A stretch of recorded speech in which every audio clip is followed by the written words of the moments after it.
So here we are back in the kitchen, a normal episode. It feels like it's been forever. Last episode was obviously a little bit of a different episode. It was more of a longer form type of a documentary of how I threw a party at 368 for 100 people. And I made a whole bunch of tacos and salsas. And a lot of people have been asking me for some of those recipes. Ironically though, I was planning to do all these Mexican dishes on the show this month anyway. So when they asked me to do this event, I sort of thought it was just a perfect way to roll into the next batch of recipes that are all going to sort of feed off of one another. So we're going to start today with salsa verde, one of the 3 salsas that I served at the event. I've already done a recipe for like a fire roasted kind of salsa in my salsa and guacamole video, so I'll leave a link down below for that and my 368 video.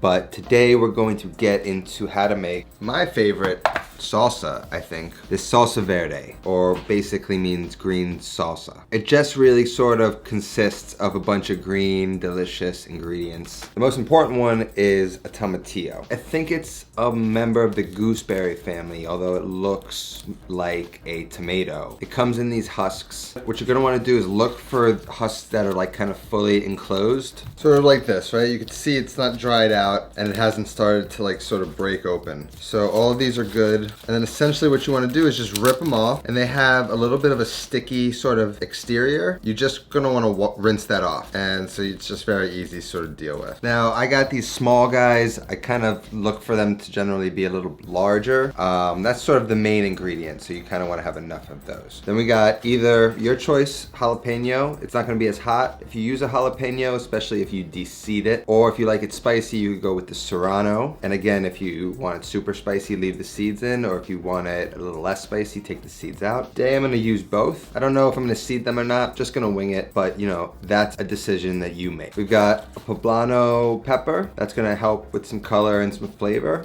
A couple cloves of garlic, an onion, we're not even gonna use this whole thing, probably use half of this onion, and then some limes and cilantro. Season it with some salt, and it's really that simple. That's sort of the reason why I was okay with doing 3 salsas, because I could sort of roast all of them at once, all the vegetables, tomatoes for the other salsa and all that kind of stuff. And then when it's all done, just kind of blend them all individually and you're sort of done. I'm going for sort of a more coarse salsa, so I'm using the food processor. If you use the blender, it's gonna be a little bit of a different texture, or you could just blend it up super fine. So it's sort of up to you. So that's my plan. Pretty straightforward. We're just gonna deal with some of these vegetables, get them prepared, throw them under the broiler, a little bit of oil, char them up really well, and then blend them all up. So let's just get right into it.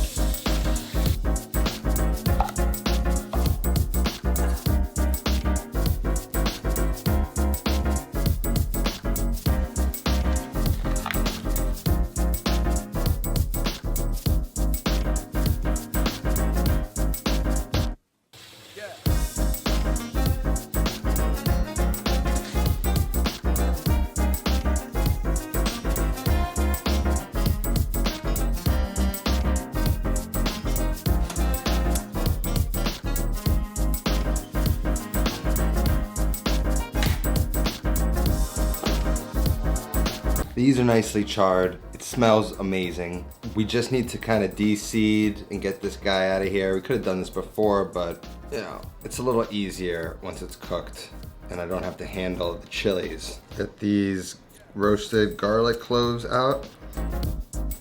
Now if you want, you could de-seed the chilies. I'm not, because I just don't want to touch them, and I want to see how spicy all of this is going to be without de-seeding them.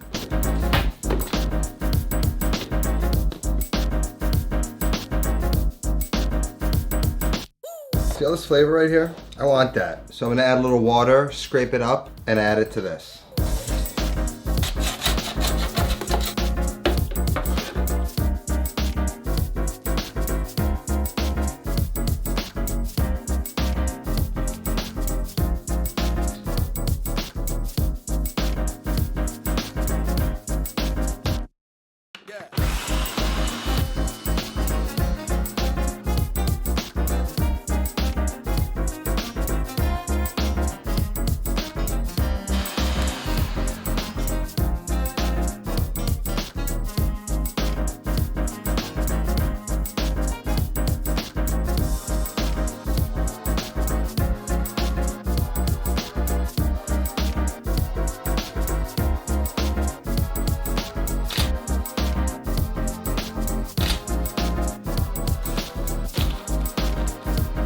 So there it is, super delicious. It's very customizable. The spice is nice, not crazy, but it gives you that sort of addictive sort of craving.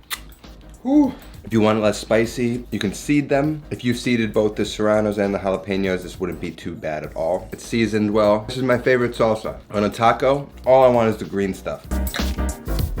So there it is, one Mexican recipe down this month.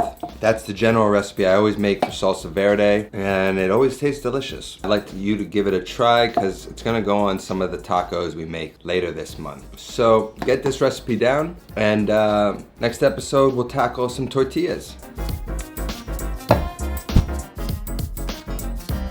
Thank you for watching, guys. That's a good one. That's easy, it's quick. This is one you should know. If you haven't seen the 368 video I posted last week, I'll leave a link down below, or it should show up right over here. And just go check it out. It's a fun video. It's definitely a different style video than you're used to, but I tried to make it a little bit more of a, you know, full story. So go check that out. Let me know what you think. That's all I have today. I'll see you next time. Until then, take care of yourself and go feed yourself.